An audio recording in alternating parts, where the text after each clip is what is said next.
this for the last 6 months. It's like, I know this girl and I know Alfonso and I can't believe I'm here. Oh, seriously. Yes, go for it. Okay, who are you? Oh, I'm Susan Mann and I make soap. My company is Manor Hall Soap Company.com. Well, we are glad to have you, and I'm Chris Chappell with the Alzheimer's Association, and we're shooting today in Feeding Hills at Quality Ink and Toner. Yes, I got that right. Phew. And thank you to Alfonso and the show for having me back, I think, for my 20 millionth time. I can retire off of this really soon with my millions of dollars. Have a great show. Bye.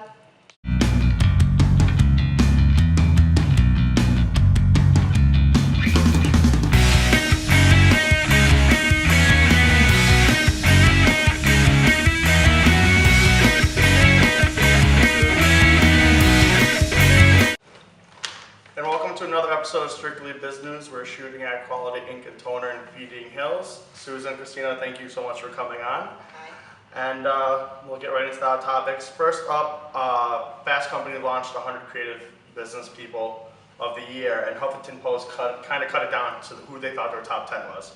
And I'll just go through the list real quick. Number 10, obviously, Ariana Huffington, because Huffington Post picked the top 10. Jin Young Kim, he's president of Dartmouth College. Conan O'Brien. Sal Khan, founder of Khan Academy. My vote. Using video to teach students, which is actually it is really cool when I read up on him. Go Pei, designer Did you Rose. pronounce that right? Nope, probably not. It's going through my head. Sebastian Thrun, Jack Dorsey, Yuri Milner, Scott Forstall, and Wada Kanfar.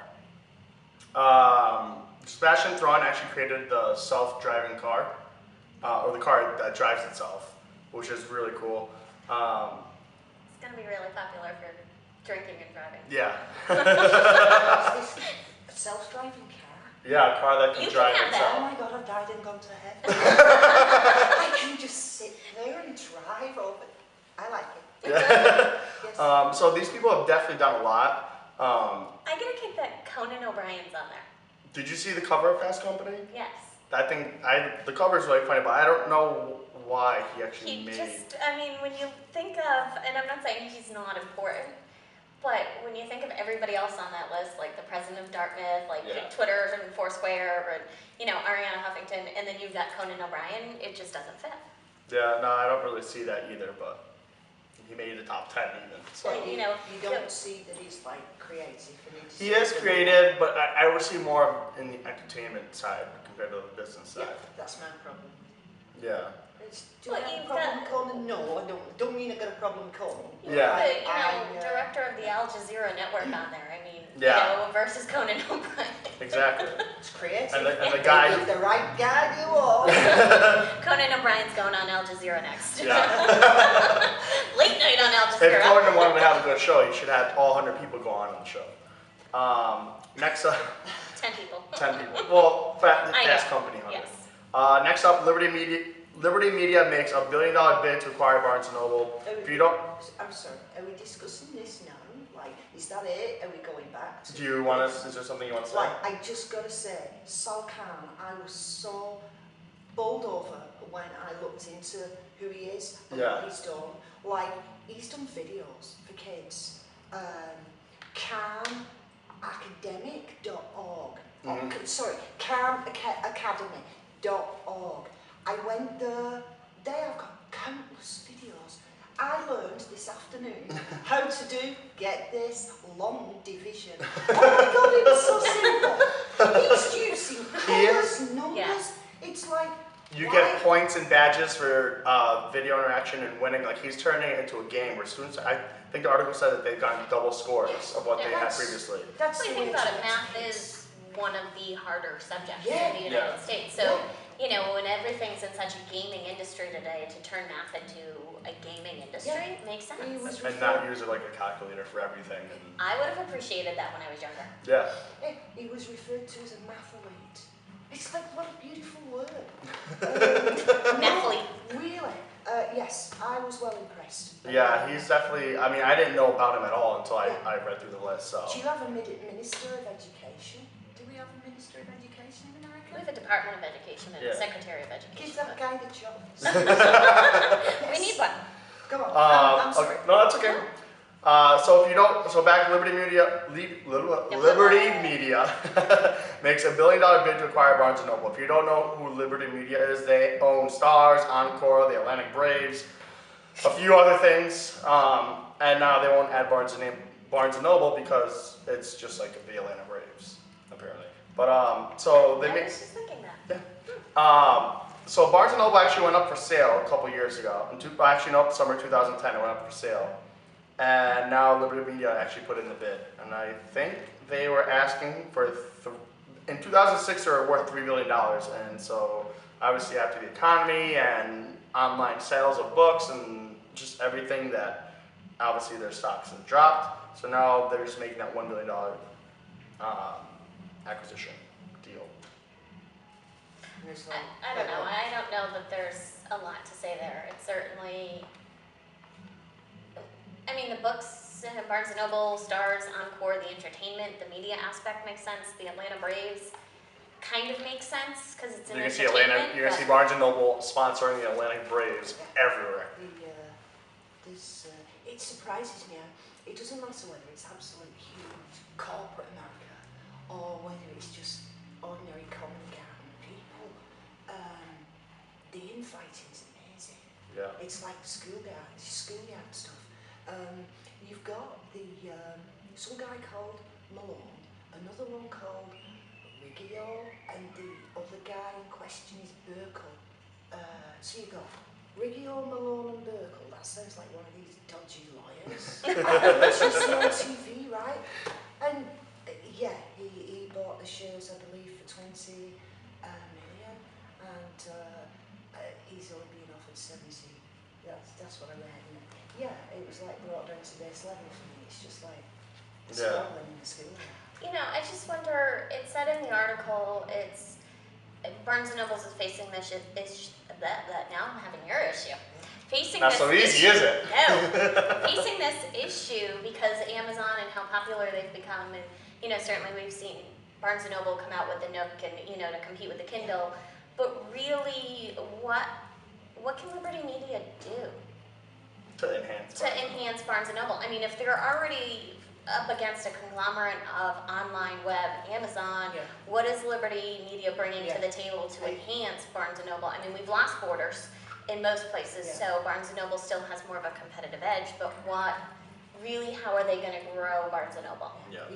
I mean, they're already online, you can get... Maybe offering McDonald's right next to Starbucks or something.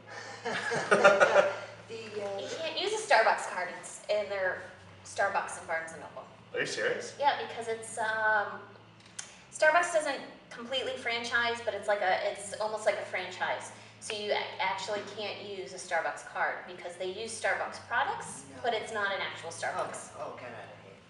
Wow, I did not know that. Next up, this article I got from CNNMoney.com. It's actually a pretty funny article, 10 biggest money wasters. I think a lot of them are common sense, but they kind of go into why they're money wasters. Number one, ATM fees. There's just no saying. Yeah. Number two, lottery tickets. It's a $70 billion industry. I didn't know, last year people spent $70 billion on lottery tickets. I think maybe $69 billion was probably spent just by my family alone. Did they win? No. Okay. Can I say what I like about the lottery? Yeah. For $1, all these families across America that are struggling right now, for $1, even if it means they're going to dip bread in gravy for their evening meal, they have got hope. Yeah. And I don't think we should be even thinking of taking that from them. Yeah. Not that we are, but it's I agree. the lottery, a waste of money. It's like, Yep. yeah. Number three is gourmet coffee. I know Christina's like, no, not gourmet coffee. No. It's not a money waster. Although I've cut back, but I can understand the $4 for coffee. This is how they broke it down. So if you like gourmet coffee, which I'm pretty much considering Starbucks and up, it's Americans spend an average of $8.43 each time they stop at a coffee shop. But it's not just getting coffee, because when you go in, a lot of people end up spending the extra to get the donut or pastry or whatever. Or if you're like me and can't decide, you get 2 coffee drinks. Do you really? I do. Wow. I get a hot chocolate and You know a you have a problem when. So all this Your friends information, with all the information is from Mint.com. So Americans spend an average of $8.43 each time they go in the coffee shop. With caffeine filling up an average of 46 times a year, adds up to $385.97. But for the people that actually drink every day, they go and buy the coffee every day, they spend nearly $4 a cup each day, goes about $8 a month, and then adds up to almost $1,000 a year. So you're spending $1,000 on coffee, which they're not saying not to drink coffee, but maybe make it at home. Or I spent $2,000 last year on coffee. Between Starbucks and Dunkin' Donuts and wherever place I was out and about. Oh, seriously? Really? Yeah. Get out of here. Wow. Seriously? Yeah. Oh my. I added it up, and that's why it's not an endorsement, but that's why I bought a Keurig machine. Me, Because it's cheaper. No. And I don't go out as much. Tea, British blend. Tea is good. That's my vice. So But I added tea in there too, because I go to Starbucks You for my did? tea. You go to Starbucks for your tea I go as to well? Starbucks for my Yeah. tazo tea. Oh my God. I do like the caramel macchiato. Oh, yes. I can never get the sizes right. I always say, can I get a small? And they look at me like I have 3 heads. I would too. Next up is cigarettes, which is, Money waster. Infomercial impulse buys, obvious. Brand name groceries. They said, again, I think this is from Mint.com, that they said that you could save at least $50 to $70 a month if you're spending $500 to $600 a month on groceries. So if you're not, it's all the ingredients are the same, from brand names to store brands, but you end up saving almost $75 a month from it. But I still like my Heinz ketchup. Yeah. Heinz Heinz ketchup doesn't- is not. No, there's nothing comes in. No, Yeah. exactly. No. And I do like Bush's baked beans, but I still like my B&M baked beans. I like fresh beans.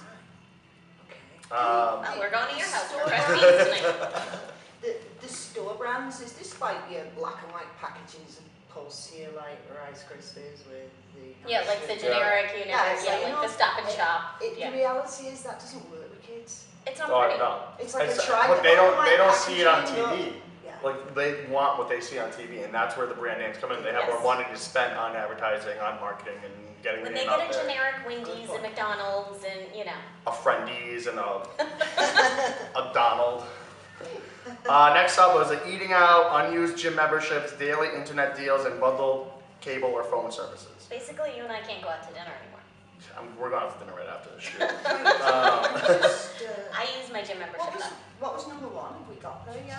Yep, we just went through all. They're not in any chronological order. They're just kind of a list. Okay. Yeah. Because all I've got to add is like, we're looking here at money wasters. We're looking at cigarettes, lottery, coffee, infomercials, eating out.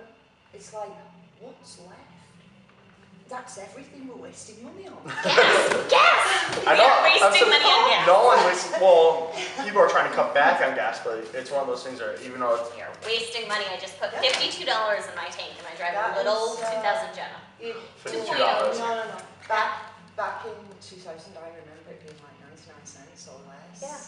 I can't believe we are so catching up to Europe. I remember Seriously. I remember in 2004 I was going out to California for a few months and gas prices there were over $2, and out here they were just broaching. It was like $1.80, and it was the trauma of oh my god, the $2 mark. Now it's $4 or Almost $5. $5. Yeah.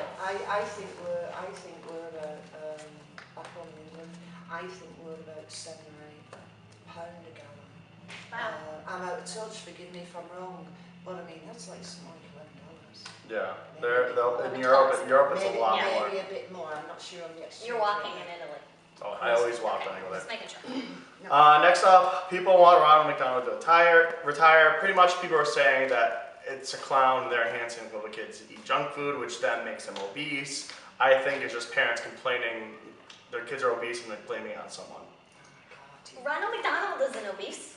Have you No, seen him? But, He's thin. but there's so much things that like, he's not forcing it, the whole thing with the Happy Meal, yes, okay, but they were talking about how they wanted him to retire, but there's things like the Ronald McDonald House that does a lot of charitable good. There's things where like it's not even if Ronald retires, yeah, he retires. Ronald, What's going to happen to everything that was built around Ronald McDonald? his name. in his name. It's not just from It's McDonald's. a brand. It's a brand now. It's not just a fast food restaurant. There's a brand around Ronald McDonald. Yeah. And, Yeah. you know, frankly, I may get hate email or you may get it from the show for me, but you know what? If you can take the time to sit and complain that your kids are eating fast food, maybe you should do something with them outside. Well, no, actually, you should cook for them instead of taking them to McDonald's. Can we just clear here who's taking kids to McDonald's? Yeah, Yeah. exactly. Put your Like- foot down. It's like the kid in the grocery store that wants the, you know, Yeah. milk bar when they're But I going think- through. Just put I your think foot some down, people, suck it up, and well, be some okay. people these days are just, they want to be able to sue anyone for anything. Oh, well, So we're you know what a I mean? free society. So it's one of those things where, you know, their kids are big. I brought them McDonald's once. I'm allowed to sue them. I'd just like to add, if I may, that of all the clones that should be up for early retirement, Ronald McDonald is not at the top of my clone. I mean, come on, the guy's... The guy in the not Shriners real, who's got the he's in hot a dog, suit. like dog that doesn't have legs, and yeah, he needs to retire. The guy dresses up in a suit, and forgive me, but I think I'm right in saying there's not just one, the Ronald McDonald. I think there's a few goes around. Yeah, What are they on, minimum wage? probably. Probably. I think it'll be When funny is if the McDonald's. windy girl gonna retire? Yeah, I just think it's funny if McDonald lashes back and does this little spoof and makes a joke out of it and kind of like shows around McDonald in the clown makeup but in a suit, like getting ready for retirement. I think that'll be funny. Yeah. Just don't scare anybody like the Burger King does. Oh, Those no. are scary Those are- commercials. yeah. I have nightmares over those when I'm 30 years I've old. not noticed them. Are they still going? I haven't seen them in a while actually. No. No, I don't think they have, but just McDonald's don't go that route with Ronald. Yeah. No. All right, ladies, thank you so much for coming on, and we'll Thank be you. right back. Thank you.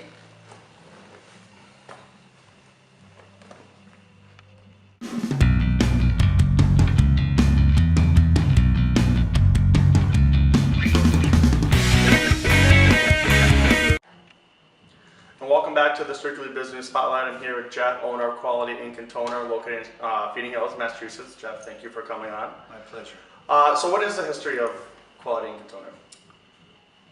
Quality Ink and Toner was founded, it was an idea in February of 2009. Okay, we found this location in July of 2009 and opened up our doors at the end of September, beginning of October 2009. So what made you want to open up an ink and toner store? A man does not live by bread alone.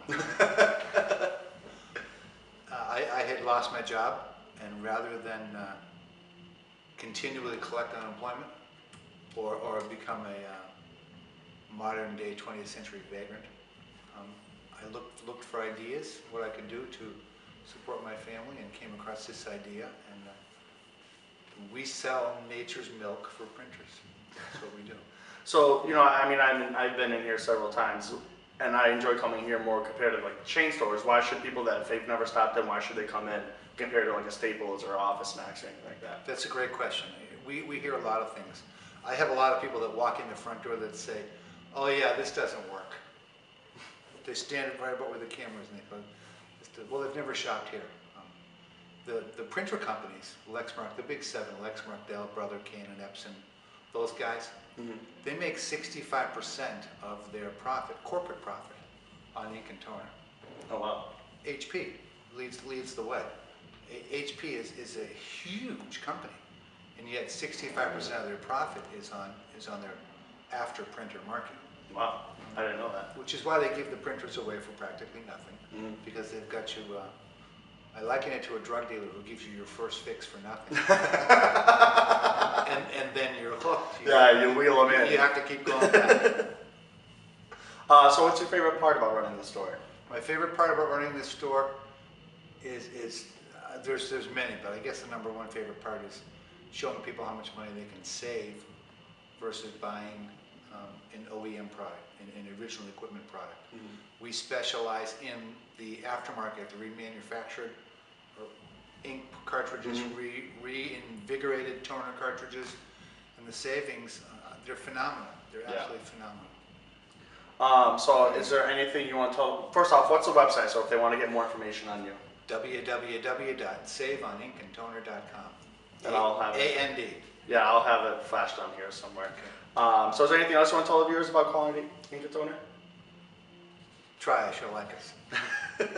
Basically, that's it. A lot of people are afraid of this because the industry, the aftermarket, you mentioned in your business that $70 million is what they spend on, $70 billion is what they spend on lottery. Yeah. In 2009, ink and toner in the USA was a $90 billion Oh, business. wow.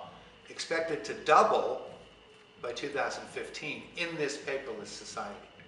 Wow. Okay, so the potential is huge. Yeah. Don't open up a store, but don't get. It's a Galleria Plaza. Galleria Shops. Galleria Shops in Feeding Hills. So make sure you come check it out. Check out their website and stop in. Ask for Jeff. Tell him Strictly Business sent you.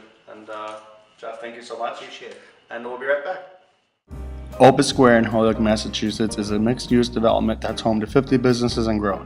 Tenants include a cafe, hair salon, law offices, accountants, design firms, and more. There's always art hanging in the office floor galleries, and Opus Square's custom build-out looks really great. Opus Square also has a beautiful event space that can hold up to 250 guests. Visit Opus Square online at opussquare.com to learn more. I want to thank all the guests for coming on today. Make sure you do go to strictlybusiness.com to check out more information on the Biz Channel launching July 18th. You can also follow us on Twitter at Biz Channel, BUSINEWSCHANNEL. So follow us, get more information. Channel launches July 18th, and we'll see you guys next time.